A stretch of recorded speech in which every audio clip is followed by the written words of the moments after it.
नमस्कार दोस्तों, मैं हूं प्रभात। इस चैनल का नाम है प्रभात की डायरी।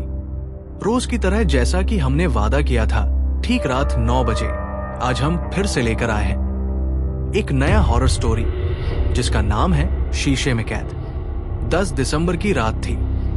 हॉस्टल की सारी लड़कियां सो चुकी थी सिवाय काव्या के।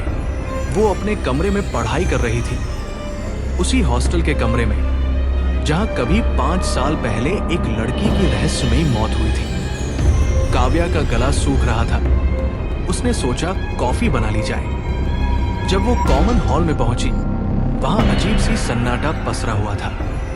कॉफी मशीन की आवाज के अलावा कुछ भी सुनाई नहीं दे रहा था। उसने मशीन से कॉफी ली और जैसे ही पीछे मुड़ी, वो चौंक गई। अनुष्का, उसकी रूममेट, उसके पीछे खड़ी थी। पर कुछ तो गलत था। अनुष्का की आंखें एकदम सूनी थी, उसके बाल बिखरे हुए, और सबसे अजीब बात, उसने वो काला धागा नहीं पहना था जो वो कभी नहीं उतारती थी। काव्या ने पूछा, तू यहाँ क्या कर रही है? अनुष्का मुस्कुराई और बोली, चलना एक बार 5th फ्लोर चलते हैं, वहां कुछ दिखाना है। काव्या हंस दी, पागल है क्या?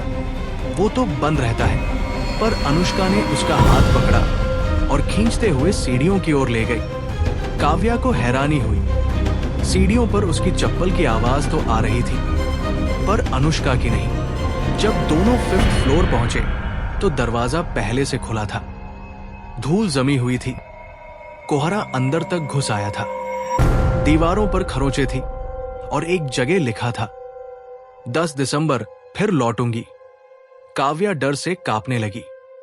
तभी अनुष्का ने कहा, यहीं से उसने छलांग लगाई थी, चलो ना, नीचे देखने में कैसा लगता है। काव्या डर के मारे कांप रही थी, पर अनुष्का ने उसका हाथ कसकर पकड़ लिया। वो दोनों बालकनी तक आ गए। अनुष्का अब पूरी तरह बदल चुकी थी। उसकी आंखें अब पूरी सफेद थी और आवाज जैसे गहरी गुफा से आ रही हो। जंप। काव्या का चेहरा पीला पड़ गया, उसकी सांसें तेज हो गई। वो हिल भी नहीं पा रही थी, मानो किसी ने उसे बांध लिया हो। Jump jump. वो धीरे धीरे बाल खोलने लगी थी, जैसे कोई और उसके शरीर को कंट्रोल कर रहा हो। अचानक एक जोर की आवाज नीचे से आई, जैसे कुछ गिरा हो।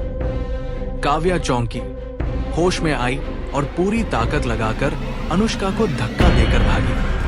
भागते हुए पीछे से कोई जानवर जैसी दहाड़ मार रहा था, पर उसने मुड़कर नहीं देखा।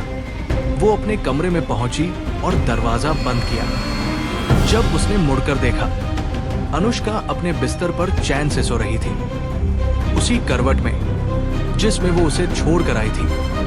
अगली सुबह काव्या कुछ नहीं बोली, लेकिन उसके हाव भाव बदल गए थे। अब वो रात में कभी नहीं जगती थी।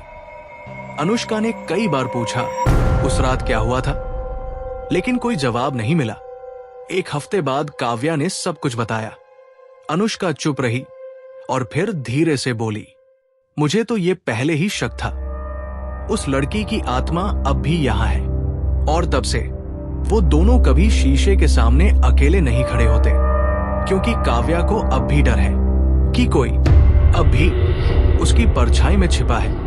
ये कहानी आपको अच्छी लगी हो तो हमें सब्सक्राइब करें। अगर आपके पास ऐसे ही कोई कहानी हो तो हमें कमेंट बॉक्स में भेजें। हम कोशिश करेंगे कि अगली स्टोरी आपकी होगी।